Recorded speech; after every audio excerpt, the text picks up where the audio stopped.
আজকে একটা মানুষের যখন কিছুই ছিল না, রাস্তায় পড়ে থাকতে হতো, মানুষের কাছে দূর দূর ছাই ছাই শুনতে হতো, আজকে তারা ঘর পেয়েছে। এই ঘরটাই তারা কর্মসংস্থানের একটা ব্যবস্থা হয়ে গেছে। শুধু তাই না, আপনারা শুনলে খুশি হবেন যে তাদের অনেকে বেশ, তারা কিছু কেউ কাজ করে, ব্যবসা বাণিজ্য করে বা চাকরি করে।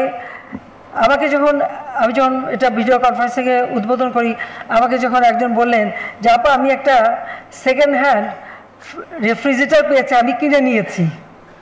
ফ্রিজটা আমাকে দেখালো, আমি দেখলাম। আমাদের দেশের উৎপাদিতর জন্য ঘরে টেলিভিশনও অনেকের আছে, একটা টেলিভিশন ছোট কিনেও তারা লাগিয়েছে।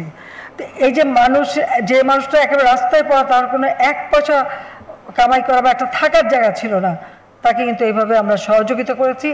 আজকে 58টা জেলা ভূমিহীন গৃহহীন মুক্ত হয়েছে। ইনশাআল্লাহ মাত্র কয়েকদিনের মধ্যে আর মাত্র কয়েক হাজার দিলেই প্রত্যেকের একটা ঘর হবে।